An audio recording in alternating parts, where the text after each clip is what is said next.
Everyone, আপোনালোক ভালে আছেনে চব? একচুৱেলি মই নীলোফা কেফে গৈছিলোঁ, হায়দৰাবাদৰ যে ফেমাছ কেফে। তাত যোৱাৰ পিছত এটা কথা গম পালোঁ, জাষ্ট ষ্টাৰ্টিং বিল নৰ্মেল 570 বিল নৰ্মেল এটা কফি একদম মকটেইল যি অৰ্ডাৰ কৰে। কিন্তু এটা বেয়া লাগিলে, তাত কোনোবা এটা নৰ্মেল আদমিৰ কাৰণেও খাবৰ কাৰণে তাত কেপাচিটি ৰাখিব লাগিছিল।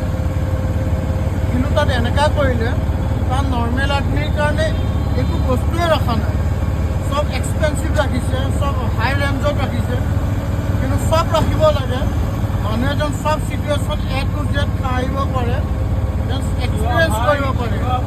ये शिवा भाई है, ये ऑटो वाला भाई बहुत अच्छा है, जो अच्छा प्लेस दिखा रहा था हमको। ये बहुत ভাল হয়, ये बहुत ভাল হয় कि ভাল বস্তু দেখাই আছে। আৰু সঁচাই তাক দেখুৱাৰ কাৰণে এটা ৰিজন আছে, তাৰ মানিটোও বহুত ভাল হয়। একচুৱেলি তাক অবভিয়াছলি মইতো এতিয়া বৰ্তমান তাক 600 পে' কৰিছোঁ গোটেইখিনি জেগা দেখাবৰ কাৰণে। আৰু বেলেগ জেগা আছে দেখাবৰ কাৰণে, তাক আজিৰ কাৰণে ন, কালিও তাক কৈছোঁ যে দেখাবৰ কাৰণে।